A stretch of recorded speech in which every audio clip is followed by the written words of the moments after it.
Hey guys, welcome back to the Shaadi Podcast. How are you doing, Mo? I'm good, Saj. How's everything with you? Everything is great. Excited for wedding season. Very nice. You got a busy season booked? It's getting there. Winter coming off out of a slow winter, getting starting off booking more and more weddings. Yeah, crazy. This year, you probably could have kept the venue open, at least White's Ferry, in the wintertime. What didn't even snow? Dude, it was so cold. What are you talking about? It was January? cold, but it wasn't like our normal December, Yeah, it didn't snow. January. It didn't No snow. snow. It wasn't like freezing. It was like 32, 30, No, there but were it wasn't some. like 10 degrees or 5 degrees at There all. were some days that it was so cold I did not get out of my house. Yeah, but I miss the snow. Don't say that. I miss snow. But yeah, I'm excited to get back into weddings. It's been a good, relaxing January, February. Eager to get back into shooting weddings, Yes. working with couples. Finally got caught up with edits, scheduling, booking, and all that good stuff. Yes. So excited, to start seeing you at events rather than just here at the podcast. Yeah, for sure. Wedding season is about to start, and I cannot wait. So this is the perfect episode. Today we're going to be talking about the order or timeline you should book your vendors. There's no set order. There's no set chronological order. But photography is first, right? There again, like I said, there's no set order that you have to book or you have to do it this way. You have to do it that way. It varies per couple, per client, per wedding. But as a planner, I have structures that I like to follow. But of course, per couple, per wedding, we alter it and change it around. But this is something that like a starting point. Okay.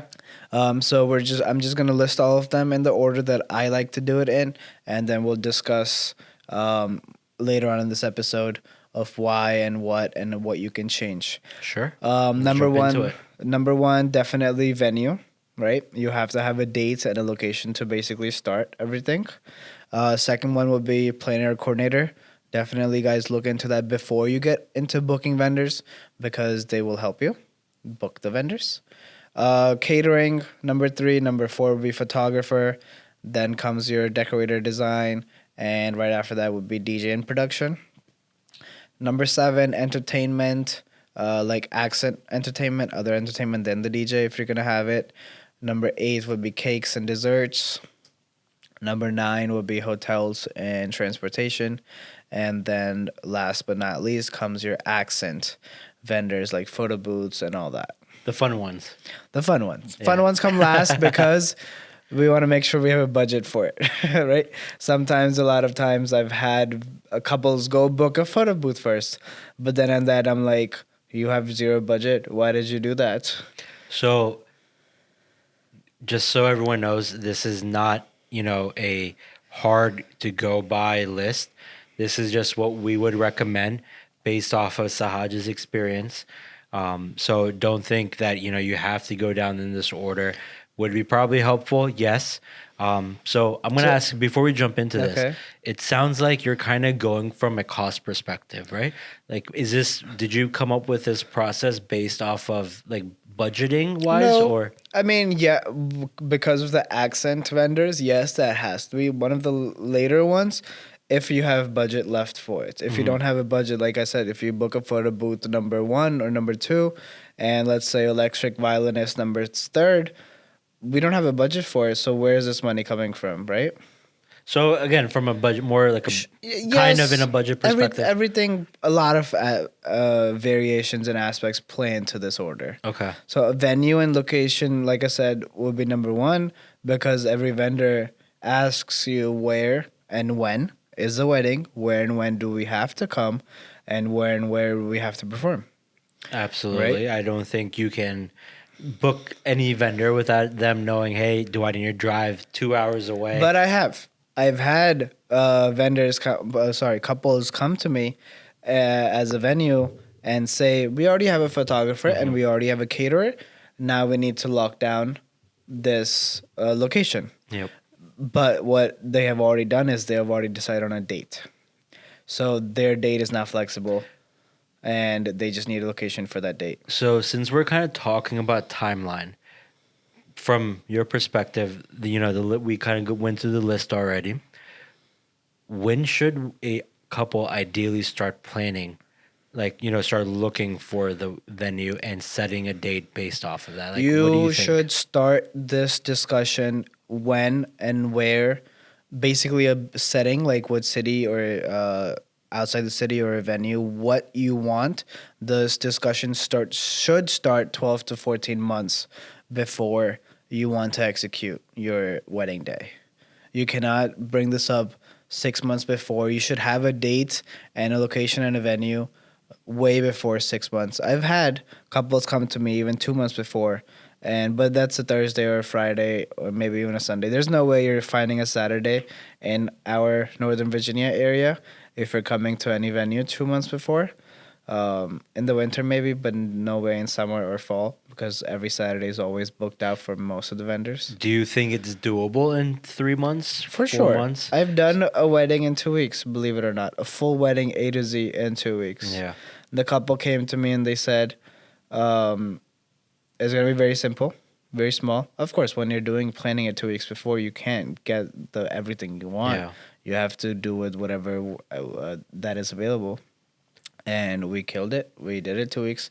But That's what's up. thankfully, it was a very chill couple, not too many requirements. So it was doable. Yeah, so I'm going to talk from a little bit from my experience, right? A lot of my couples are actually in that 3 to 6 months from a planning perspective. Yeah, that So, is where my photographer comes. yeah, so I'm talking about like from the entire timeline. So, yeah, it's usually like 3 to 6 months is like usually like how much time they allocate for like planning perspective and all that. So, Yeah, but I think with our Desi families, that is the fact. 90% of my Desi couples do come to me a little bit later than American yeah. weddings. American weddings, I've already started. I've had couples come to me for 2025. Yeah. I'm like, okay, that is way too far. I don't even know what. Yeah, we have like 3, 4 weddings booked for 2024 already, and they're all American couples. Yeah, 24. I believe it. We're booking it, but not 2025 yet. Yeah.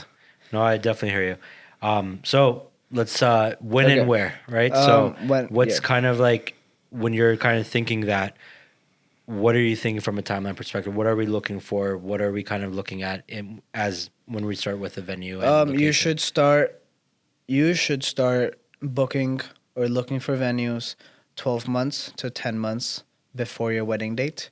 You should have a venue locked down, hopefully 10 months before the wedding date. So, guys, if this is February right now, and if you're getting ready to propose to your girl tomorrow on Valentine's Day, the day after, if you're planning on doing a spring wedding, you better get that date locked in right off the bat. So, Yeah. So 10 months from February would be December. No. Yeah, February plus 10, December. Oh yeah. Right? So if you guys want to do like a summer, fall wedding, you guys are a time crunch. So Saj, you mentioned venue and location kind of as your first.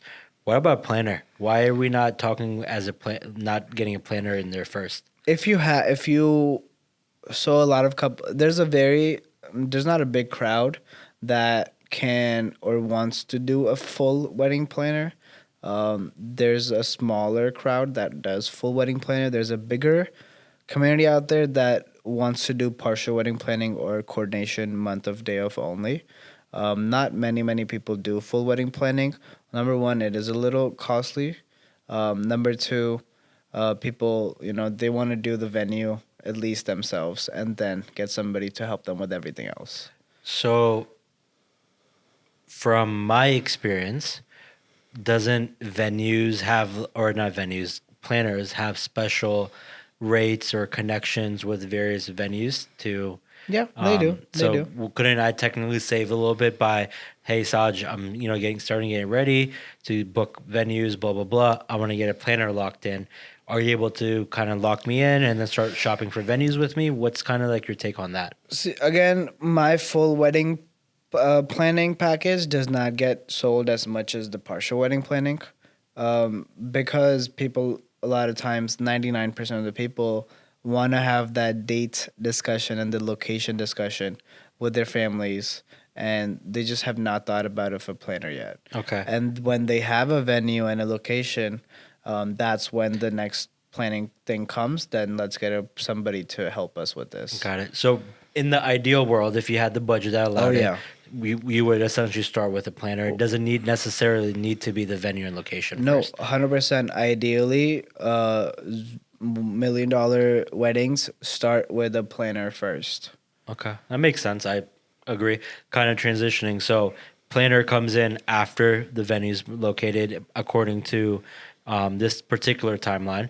So you got your location set. Next comes the planner, correct? Next comes planner. A lot of times, venues do give you here's a preferred list of planners, coordinators that we work with a lot, and then they help you get the vendors again. So at our venue, we have our in-house venue planning, wedding planning, and wedding coordination packages. So it again helps with everything. We know the venue well. We know the vendors who are gonna be at the venue well, and it just makes it easier transition, easier sell to the couple. Okay.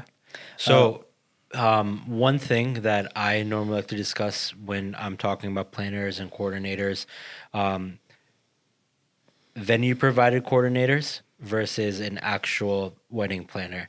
What's your take on that? How do you differentiate? You have we talked about planner slash coordinators. How do you differentiate one versus the other?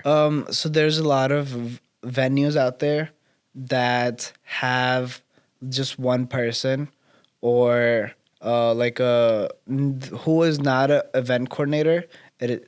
He or she or they are a venue coordinator, right? So being a venue coordinator from that venue is very different than if they were to go to another venue.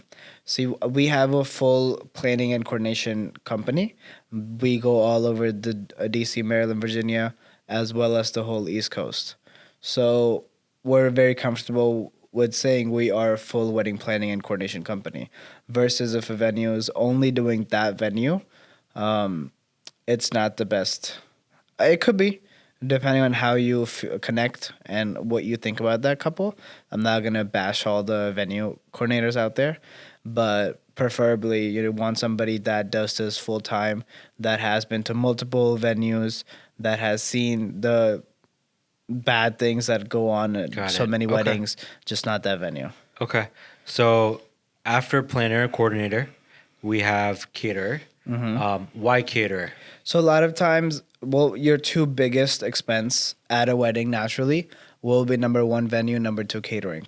A lot of times venues offer in-house caterings, so that's why we have that. And venues and catering generally take the longest to book, and everything else is pretty fast. For catering, you want to do food tastings, you want to make sure you have a menu and all of that. So you want to do that right after. If a venue offers in-house catering, of course that will be the next step. Go do that food tasting, go to start discussing menu. You don't have to have a menu finalized, but you should start that process at least. Okay. So I'm gonna throw a tough question for you here. Instead of caterer, wouldn't you want your decorator kind of getting involved at this place at this step since you have your location already set? Bring in the decorator so they can start designing something for you. So why would you go caterer first versus decorator first? See, this is all happening simultaneously. There's no, I'm going to do catering and then I'm going to start looking at decorators. While you're doing the food tasting, you should also be looking at photographers. You should also be looking at decorators. Also look at your makeup and hair and makeup people. Also look at DJs. But this is the order that I have like to have these people booked in. But your research should start 10 to 12 months prior to the wedding date. Okay. So Got it. you are doing the food tasting and finalizing the menu, but then 2 days later you could be meeting with the photographer, you could be meeting with the decorator. So everything's kind of happening at the same time. I know it sounds stressful. Wedding planning can be stressful if you're kind of just winging it, but if you have a proper way planned out of I'm gonna do it this way and then it's gonna be this, it's pretty easy. Okay, that makes sense. I got you. So, caterer, next comes photographer. Why photography as a fourth? If, a lot of my clients usually book me usually right after the venue as soon as the dates are set. So I can kind of start incorporating, hey, putting in input on decorations because I like to treat photography and your wedding day as a production set, right? So I kind of like to get a little bit more involved than, probably a caterer would in terms of like planning throughout your wedding and all. So kind of like a mini planning, like from a production standpoint, right? Oh, a lot of photographers don't get that involved like you do.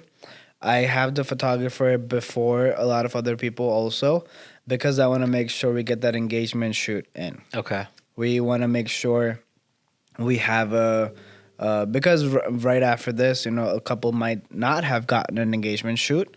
They would have done the proposal, maybe not had a professional photographer, and they're starting this process. Correct. So especially if they've not had that engagement shoot yet, let's go get that, and we can put that on save the dates on the invitations. The websites, all that good stuff. Okay. Exactly. Makes sense. Go ahead. Throwing me a lot of bones, sorry.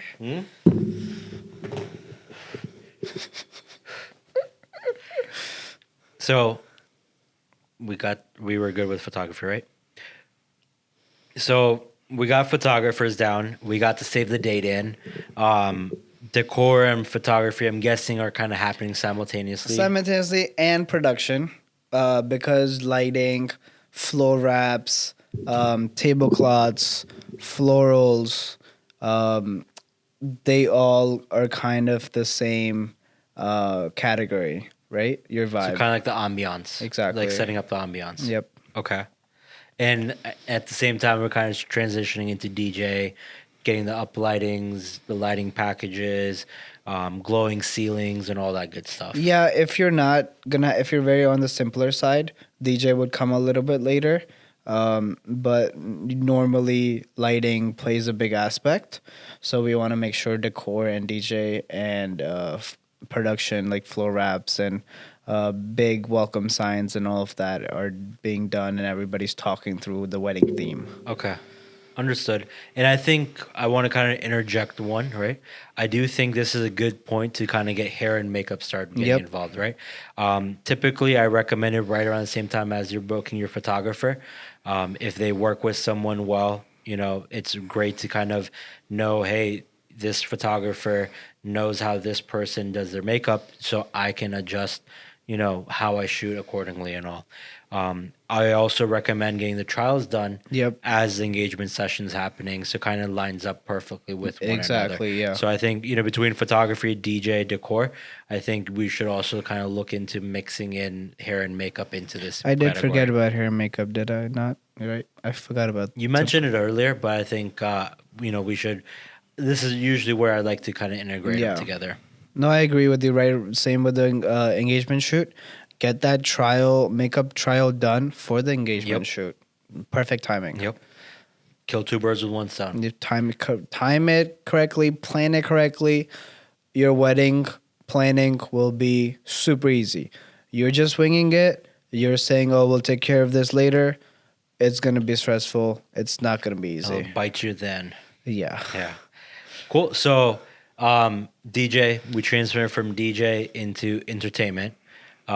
What's entertainment? Like, what are you kind of looking at in terms of from a timeline perspective?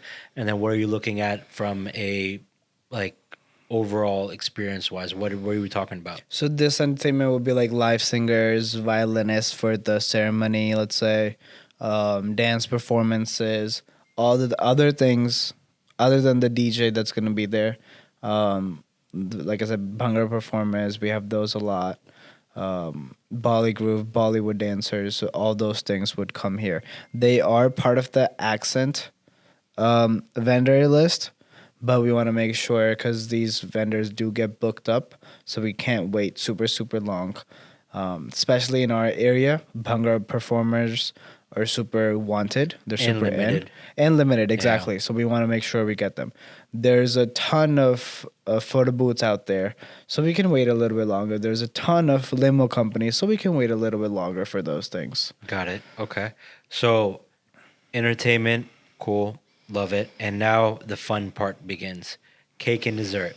Yeah, this is super. I love this part. I wish people I've gone to food tastings, but I've never gone to a cake tasting. So guys, if you hire us or plan or are thinking about hiring the wedding project as plan or for if you're thinking about hiring the wedding project for planning or coordination, I would love to be part of your cake tasting. Dude, cake tastings are actually a lot of fun. I've never been. You've Yeah, been? Oh, you did it for your wedding. mine, for my sisters, my other sister. The vendor that we went with, they actually brought like an entire tote worth of like Oh my cakes. god, sounds great. So there were just like little sample cups of like Yeah. different types of cake.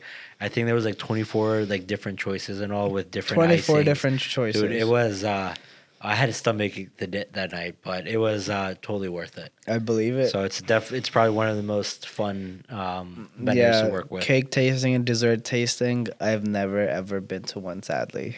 Yeah. If I get one again, I'll invite you out to it, okay? Hey, I don't want to say second wedding, but a wedding anniversary party. All right, done. So we got cakes, we got dessert, hotel room blocks, all that So stuff. hotel room block is very important because you have to put that block in, and I recommend putting that link and details of the hotel on your invitation. So invitation should also go out 4 to 5 months before your wedding date. That is right around that timeline that we like to have it done. And then hotels usually release your block. So a lot of hotels, especially in this area, what they do, they don't charge you a fee. I've heard of hotels charging you a fee, but I've never been in that scenario, especially in this area, for a wedding block. So they put your name and wedding block in, and they release all the rooms right around a month and a half, so they can book those if to you're general people. Exactly. Yeah. So we want to make sure if you have a 30 room block that gets booked up, do we need to add more rooms? And I've had to do that multiple times. So we want to make sure we put that details in the invitation, and we're not waiting until the last minute. Oh, I'm sorry, uncle, you didn't block your room. You can book it directly with the hotel. But uncle's like, can I get the discounted rate? The hotel's going to be like, no, sir. yeah. You should have done it when we gave you the time. For the room block. Yeah, no. So a lot of times if they're doing like a ballroom in a hotel, doesn't that kind of get taken care of at the same time as like venue booking? Yep, exactly. So this will be if you want to do a second option for a hotel, or if you're doing an outdoor venue, a winery or a brewery that of course does not have accommodations for everybody. This is when you would do the other hotel blocks. If Okay. it is a hotel like Hilton, McLean, Tyson's, where we are all the time, they take your room block and they do it as soon as you book the venue. Yeah, no, that makes sense. That makes a lot of sense. So now we talked about the must-have vendors, right? So now you have all the fun accent vendors. What are these? Photo booths is my favorite. Flow wraps is another one. I like to bring up that flow wrap idea in advance, because if we want to do it, let's talk to the decorator and what colors to do. But a lot of times we've done it later on as well. So photo booths, flow wraps, babysitters are actually one of Babysitters. the accent vendors we like to do, especially if that family has a ton of kids. I've done weddings with 30, 40 kids. Yeah. I don't want to talk about that wedding. Dude, could you imagine a wedding with like a playhouse and all that? Like a kid's dedicated Yeah, area? so That'd be epic. But we had to do that because it was 30, 40 kids. But I'm it talking was, for adults. I'm joking. No, I'm not. even with the 30, 40 kids, even we had so much entertainment for them, it was still rough. Yeah. Oh my God, those kids were... Kids are a handful at weddings. Yeah. But they enjoy it. They were drinking so much mango lassi. I swear I've never seen anybody drink that much mango lassi. Okay, they had a good time. It was memorable for them. It was. Yeah, It was memorable for everybody. Okay. So we got babysitters, photo booth. What about like violinists? Yep. We're talking about coming in now with like transportation, cars, rental cars, exotic cars. Yep. Barat horse. Yeah. Mobile barat, or is this kind of something that you would do a little bit earlier? No, right around this time. So this accent vendors now we're into 3 to 4 months before the wedding. 3 months, 2 to 3 months before the wedding, you should not be looking at any vendor. right around that 3 month time, we want to make sure every vendor is completely booked And finalizing the details at this and point. finalizing the details. We're finalizing the floor plan, the master timeline, all those things.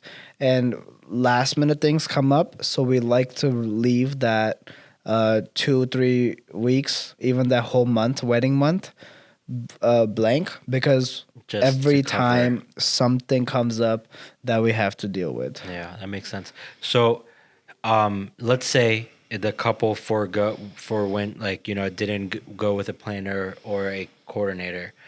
This is a great time to start thinking of day of coordination, week of coordination, correct? So kind of like looking into, Yep. hey, I got all my vendors So booked, but I want to start getting into a little bit more details of the timeline. Someone to execute the event. Would this be like a good time to start thinking about that as well? exactly. So like I said, like 2 3 months in advance, if the couple does not have a coordinator or planner, all the vendors are gonna start reaching out to you guys, asking you questions, asking you what time is happening, what time is this happening. As a caterer venue, I have that talk around 2.5 months before. If they don't have a planner coordinator, I need to sit down with you. I need to make sure what is your timeline. Achoo!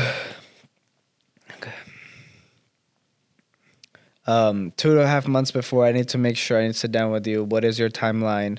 And I'm sure all vendors will do this too because they want to make sure there's a timeline that they need to know what time they need to come to the venue and all that. So it gets stressful. And now is when the couple realizes, Hey, oh let's get shit, a coordinator. exactly, Yeah. oh shit, I don't know what to do. I don't know the answer to this question. Can we start looking at somebody that can help up with this? So right around that month and a half, 2 months before, is when I get a lot of calls for our month of coordination package. Okay. That makes sense, I think, to kind of like wrap it up at the end of it. Like, Yeah. hey, we have everything booked. I need help with timeline, or hey, I need help with, getting everything flowing and all. So when you do these month of coordinations and all, are you taking care of everything above, like in terms of like being the point of contact? Are you taking care of like, hey, caterer, I need you to show up at this time at this location? And are you kind of just relaying that information from the client to the caterer, or is it kind of like still like a group call type of thing? So, And this firstly, may be another question for another podcast, but yeah. I just want to kind of pick your brain about that. So one of the first things we do when we get booked for month of coordination, we sit down with that couple and have them bring all the paperwork, everything and anything they have done for this wedding since the start. And we go over every contract, we go over everything that they've told the um, vendor. Like, for example, when we start discussing our timeline, we need makeup and hair to start at 7 a.m. Yep. But when they booked the makeup artist, they told her 10 a.m. 10 a.m. Yeah. And I've had that issue come up so many times, and the makeup artist like, I'm sorry, I can't because I have another Another booking or booking earlier that morning, and that's super super stressful to deal with, and that's why we leave that. We like to leave the month of the wedding for these things. to come up. Okay. Cool. Anything else that we kind of didn't cover in terms of like booking timelines? No, again, I've said this multiple times throughout this episode. Start early. It will help you a lot. If you don't have the time, get somebody to help you. Get a professional to help you. It will make your life easy. It is worth the extra little bit money to spend. Most coordinators, most planners, if you book them early on, they will help you save the money, and they normally pay for themselves. Awesome. All right, guys. Well, thank you guys for joining us today. I hope that this was helpful, learning how to kind of manage your time in terms of planning. If you guys are getting engaged in the next month or so, reach out to Sahaj at the Wedding Project. Hit him up. Hey, I'm just got engaged. I want to start planning. Definitely good source of information and all. And if you guys are getting engaged this month, congrats to you all. Wish you guys all the best, and hopefully we'll get a chance to talk and cover your wedding or plan your wedding. So, again, thank you for joining, and have a great day. Peace out, guys. Whatever you're doing, have fun doing it.